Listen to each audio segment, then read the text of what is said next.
Hello friends, कैसे हैं आप सब। आई होप आप लोग स्वस्थ होंगे, अपनी तैयारी में व्यस्त होंगे। आज हम डिस्कस करेंगे CDP previous questions. Important questions है, इसलिए आप सभी लोग वीडियो को लास्ट तक जरूर वॉच करिएगा।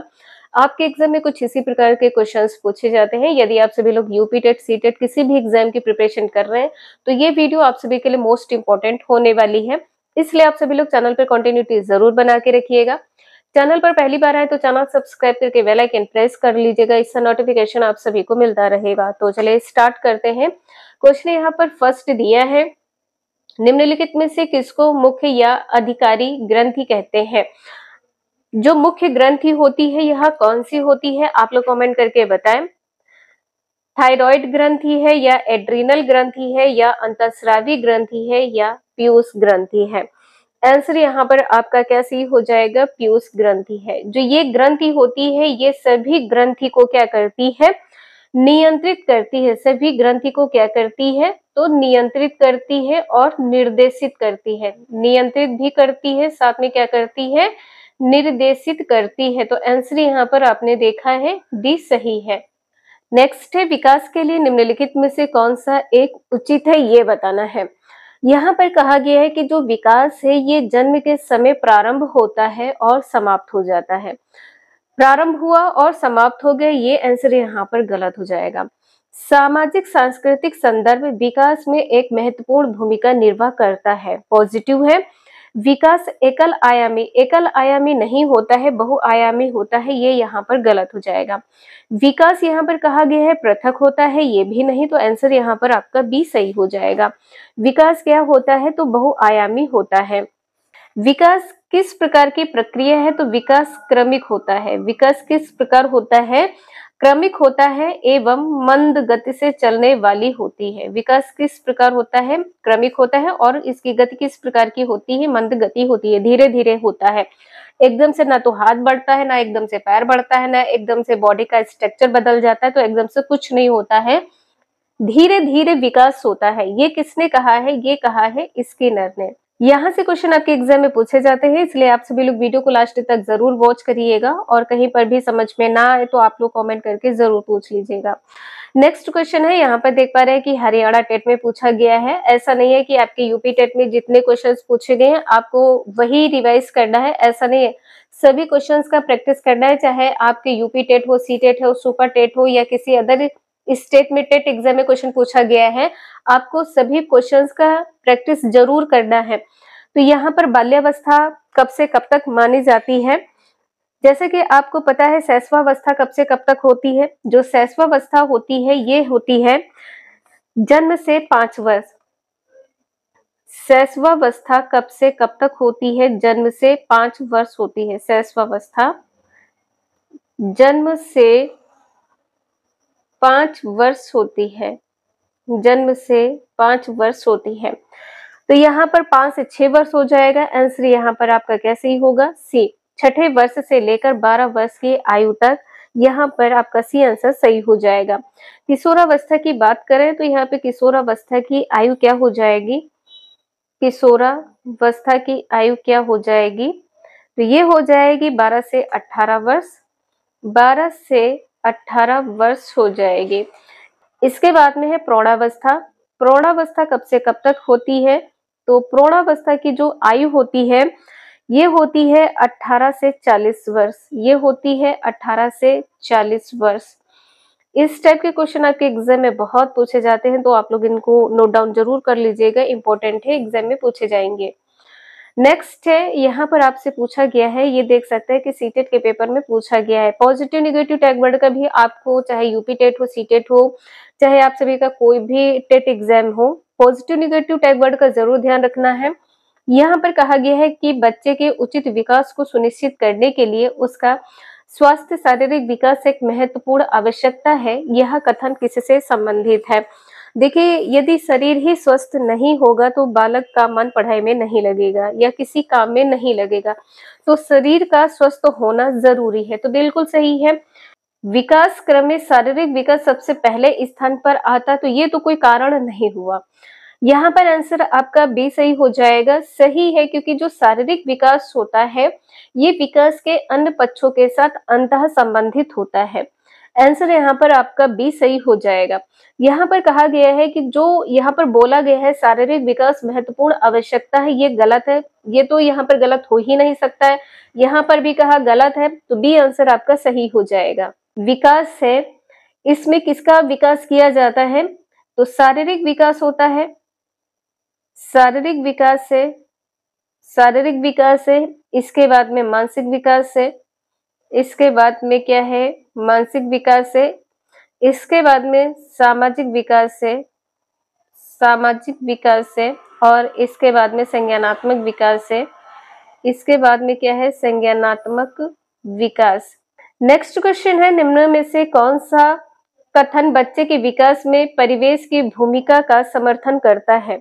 परिवेश की भूमिका का समर्थन क्या करता है, ये बताना है। तो इसमें पूछा गया है, तो बच्चे के विकास में पूछा गया है। पिछली कुछ शताब्दियों में बुद्धि लब्धांक परीक्षा में शिक्षार्थियों के औसत प्रदर्शन में लगातार वृद्धि हुई है। बुद्धि लब्धांक यहाँ पर होगा, तो बिल्कुल सही है। आंसर यहाँ पर आपका पहला सही हो जाएगा। यहाँ पर कहा गया है कि एक समान जुड़वा बच्चे जिनका लालन पालन भिन्न घरों में हुआ है, उनकी बुद्धि लब्धि 0.7 के समान उच्च है। देखिए यहाँ पे दोनों की बुद्धि लब्धि एक समान नहीं कही जा सकती है, क्योंकि लालन पालन अलग घर में हुआ है और वो जुड़वा बच्चे हैं। यहाँ पर बुद्धि लब्धि के लिए कोई भी एज के बारे में बात नहीं की गई है, सिर्फ आपसे ये कहा गया है कि भिन्न घर में उनका लालन पालन हुआ है। शारीरिक रूप से स्वस्थ बच्चे अक्सर नैतिक रूप से अच्छे पाए जाते हैं। ऐसा नहीं होता है कि जिनका शरीर स्वस्थ हो वो अच्छे ही हो, उनके विचार अच्छे हो, उनका आचरण अच्छा हो, ऐसा नहीं कहा जा सकता। कुछ शिक्षार्थी सूचनाओं का जल्दी प्रक्रमण करते हैं, जबकि उसी कक्षा के अन्य विद्यार्थी ऐसा नहीं कर पाते हैं, तो ये भी यहाँ पर गलत हो जाएगा। ये पूछा गया है कि जो विकास में परिवेश है, जो आपका परिवेश है, ये किसको समर्थन देता है, तो यहाँ पर आंसर आपका पहला सही है। नेक्स्ट है परिपक्व विद्यार्थी। परिपक्व विद्यार्थी यहाँ पर क्या हो जाएगा? तो देखिए यहाँ पर क्या कहा गया है, इस बात में विश्वास करते हैं कि उनके अध्ययन में भावनाओं का कोई स्थान नहीं है। इमोशंस का स्थान होता है, भावनाओं का स्थान होता है, तो ये यहाँ पर कहना गलत होगा। अपनी बौद्धिकता के साथ अपने सभी प्रकार के द्वंद्वों का शीघ्र समाधान कर लेते हैं। यहाँ पर कहा गया है सभी प्रकार के जो द्वंद्व होते हैं, जो मस्तिष्क में चलते रहते हैं, इनका तुरंत या शीघ्र समाधान कर लेते हैं, गलत हो जाएगा। अपने अध्ययन में कभी कभी भावनाओं की सहायता चाहते हैं, वो भावनाओं की सहायता चाहते हैं, तो ये भी गलत हो जाएगा। कठिन परिस्थितियों में भी अध्ययन से विचलित नहीं होते हैं। जो परिपक्व विद्यार्थी होते हैं वो कभी भी सिचुएशन कैसी भी हो वो विचलित नहीं होते हैं, वो डिस्ट्रैक्ट नहीं होते हैं, वो अपने ट्रैक पर ही रहते हैं और अपने लक्ष्य को प्राप्त करते हैं। तो डी आंसर यहाँ पर सही होगा। नेक्स्ट क्वेश्चन है, शिक्षण का विकासात्मक परिप्रेक्ष्य शिक्षकों से यह मांग करता है कि वे शिक्षकों से क्या मांग करता है? शिक्षक की यहाँ पर बात की गई है कठोर अनुशासन। कभी भी कठोर अनुशासन नहीं बना के रखना है। यदि आप कठोर अनुशासन बनाएंगे तो देखिए यहाँ पर बच्चे किसी भी प्रकार के प्रश्न आपसे नहीं कर पाएंगे, क्योंकि बच्चे अक्सर प्रयोग जांच करते हैं, ये गलत हो जाएगा। इसके बाद में बी पॉइंट में यहाँ पर कहा गया है विकासात्मक कारकों के ज्ञान के अनुसार अनुदेशन व्यक्तियों का अनुकूलन करें। आंसर यहाँ पर आपका सही हो जाएगा बी। नेक्स्ट यहाँ पे पॉइंट में कहा गया है विभिन्न विकासात्मक अवस्था वाले बच्चों के साथ समान रूप से व्यवहार करें। यहाँ पर कहा गया है कि विभिन्न विकासात्मक अवस्था, जो भिन्न अवस्था के बालक होते हैं, इनके साथ समान रूप से व्यवहार करें, चाहे वो कुछ भी क्लास में कर रहे हो, तो ये भी गलत हो जाएगा। और इसके बाद में यहाँ पर कहा गया है केवल, तो केवल वाला ये पॉइंट आपका गलत हो जाएगा, तो यहाँ पर बी आंसर आपका सही है। नेक्स्ट क्वेश्चन है, निम्नलिखित में से कौन सा आयु समूह परवर्ती बाल्यावस्था श्रेणी के अंतर्गत आता है? ये क्वेश्चन आपका यूपी टेट में भी पूछा गया है। आप लोग प्रीवियस क्वेश्चन पेपर उठाइएगा, इसमें आपको देखने को मिलेगा। ये यूपी टेट में सबसे ज्यादा पूछा जाने वाला क्वेश्चन है। तो यहाँ पर 11 से 18 वर्ष या जन्म से 6 वर्ष या 18 से 24 या 9 से 12, तो जो परवर्ती बाल्यावस्था की श्रेणी है ये 9 से 12 वर्ष की होती है। आंसर यहाँ पर आपका डी सही हो जाएगा। इस अवस्था को क्या कहते हैं? इस अवस्था को क्या कहते हैं? परिपाक काल कहते हैं या परिपक्व काल कहते हैं। परिपक्व काल कहते हैं, परिपक्व काल कहते हैं किस अवस्था को? तो परवर्ती अवस्था, परवर्ती बाल्यावस्था या 9 से 12 वर्ष की आयु के जो बालक होते हैं इनको कहा जाता है। नेक्स्ट क्वेश्चन यहाँ पर दिया है, निम्नलिखित में से कौन सा बच्चों में संवेगात्मक विकास के लिए सर्वाधिक उपयुक्त है? संवेगात्मक विकास के लिए क्या उपयुक्त है? तो यहाँ पर कहा गया है कि कक्षा कक्ष का प्रजातांत्रिक परिवेश, ऐसा परिवेश होना चाहिए जहां पर बच्चे स्वयं भी क्वेश्चन कर पाए और शिक्षक जब पूछे तो बच्चे उसका उत्तर दे पाए। तो बिल्कुल सही है, आंसर यहाँ पर आपका पहला सही हो जाएगा। प्रजातांत्रिक परिवेश ऐसा परिवेश होता है जो पूरी क्लास स्वतंत्र होती है, जहां पर कोई भी बालक कुछ भी पूछने के लिए स्वतंत्र होता है। अध्यापकों की कोई भी सहभागिता नहीं, क्योंकि यह माता पिता का कार्य है। ये गलत हो जाएगा यहाँ पर। कक्षा कक्ष का नियंत्रित परिवेश, नियंत्रित परिवेश नहीं होना चाहिए। कक्षा कक्ष का अधिकारवादी परिवेश, कि क्लास में शिक्षक आता है, वो अपना अधिकार जमाता है, कहता है कि आपको यही करना है, आपको बस इतना ही पढ़ना है, लिख लो, बुक बंद कर दो, ये गलत हो जाएगा। तो यहाँ पर आंसर आपने देखा है पहला सही। नेक्स्ट है, निम्नलिखित में से कौन सा कथन विकास और अधिगम के बीच संबंध को सर्वश्रेष्ठ रूप से जोड़ता है? विकास क्या होता है? ये विकास आपके चौमुखी होता है, लेकिन यहाँ पर जो अधिगम है ये आपके सीखने से संबंधित है। विकास अधिगम से स्वतंत्र है? नहीं, अधिगम विकास के पीछे रहता है, ये भी गलत होगा। अधिगम और विकास समानार्थक परिभाषित शब्द, ये भी नहीं होगा। अधिगम और विकास क्या है? एक जटिल तरीके से अंतः संबंधित है। आंसर यहाँ पर आपका डी सही हो जाएगा। देखिए, बालक कुछ न कुछ सीखता ही रहता है, चाहे उसकी आयु जन्म से 2 वर्ष हो या उसकी आयु 2 से 7 वर्ष हो, अवस्था उसकी कुछ भी हो, लेकिन वो सीखता रहता है। इस प्रकार से अधिगम और विकास क्या है? एक दूसरे से अंतः संबंधित होते हैं। नेक्स्ट क्वेश्चन है, क्वेश्चन नंबर 11 यहाँ पर छूट गया है, तो क्वेश्चन नंबर नेक्स्ट यहाँ पर देख पा रहे हैं। नेक्स्ट है, प्रसामान्य 12 वर्ष की आयु के बच्चे में सबसे अधिक होना संभव है क्या? क्या संभव होगा यहाँ पर? कुल प्रेरक समन्वय में कठिनाई या वयस्कों को खुश करने के बारे में दुश्चिंता की अनुभूति। वो अपने माइंड में ये सोचते रहते हैं कि वयस्कों को किस प्रकार से खुश करना है, उनको ऐसा क्या करना चाहिए कि वो खुश हो जाए, ये इस बारे में बालक सोचता रहता है, तो ये यहाँ पर गलत होगा। अब और यहाँ में उसकी रुचि को सीमित करना, देखिए कभी भी बच्चे की रुचि को सीमित नहीं करना है, ये भी गलत हो जाएगा। समकक्षी के अनुमोदन के लिए बेचैनी, आंसर यहाँ पर आपका डी सही हो जाएगा। जो 12 वर्ष के बालक होते हैं या इस अवस्था के बालक होते हैं, तो ये महत्व किसको देते हैं? ये महत्व देते हैं अपने फ्रेंड सर्किल को महत्व देते हैं, ये अपने समूह को बहुत महत्व देते हैं।